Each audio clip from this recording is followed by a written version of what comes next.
యవనస్తుడా, ఎందుకు నువ్వు పిలువబడితే అనే భాగంలో 17వ భాగంగా మనం చూస్తే లేఖనం ఇలా సెలవిస్తూ ఉంది.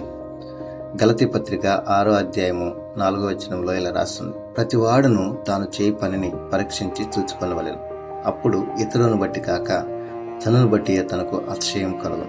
యవనస్తుడా, ఎందుకు నువ్వు పిలువబడితివంటే దేవుని సంఘంలో పనిచేయడానికి పిలువబడ్డావు. పని చేసేటప్పుడు నిన్ను పరీక్షించుకోవాలి, చేసే పనిని బట్టి కూడా పరీక్షించుకోవాలని వాక్యం సెలవిస్తుంది. యవనస్తుడా, సంఘంలో మనము పనిచేసేటప్పుడు పరీక్షించి చూసుకొని చేయాలి. సంఘంలో పని చేస్తున్నామంటే చేస్తున్నాము కాదు, కానీ బాధ్యతగా చేస్తున్నామా, బాధ్యత రహితంగా పనిచేస్తున్నామా అనేది చూసుకోవాలి. మనల్ని మనం పరీక్షించుకోవాలని కూడా వాక్యం సెలవిస్తుంది.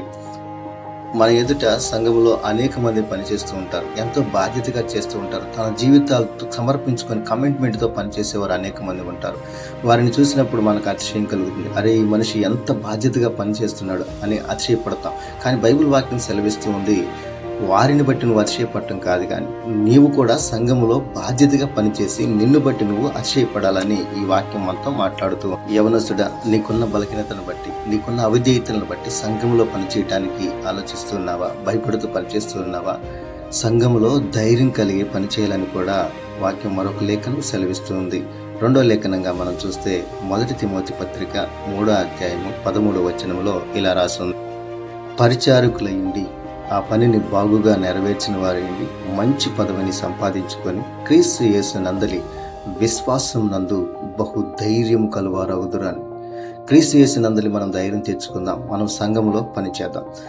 అన్ని విషయములలో, అన్ని పనుల్లో ఇంప్రూవ్మెంట్ అనేది మనం కోరుకుంటాం. మనం చేసే జాబు విషయంలో కానివ్వండి, పని విషయంలో కానివ్వండి, ప్రమోషన్ని మనం కోరుకుంటాం, ఎదుగుదలను మనం కోరుకుంటాం. కానీ సంఘంలో చేసే పనిని బట్టి మాత్రం ఎదుగుదలను మనం కోరుకోం.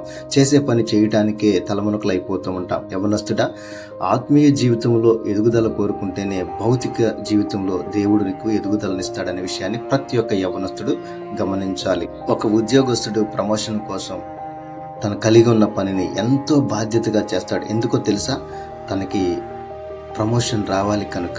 మరి సంఘములో పనిచేసేటప్పుడు మనం పైకి రావాలనుకోకూడదా? మనం పైకి ఎదగాలనుకోకూడదా? సంఘములో నీవు కూడా ఒక ప్రమోషన్ వచ్చే వ్యక్తిగా, నువ్వు కూడా ఒక ఎదుగుదలగిన వ్యక్తిగా ఉంటావని ఆశిస్తూ సెలవు తీసుకుంటున్నాను. Praise the lord.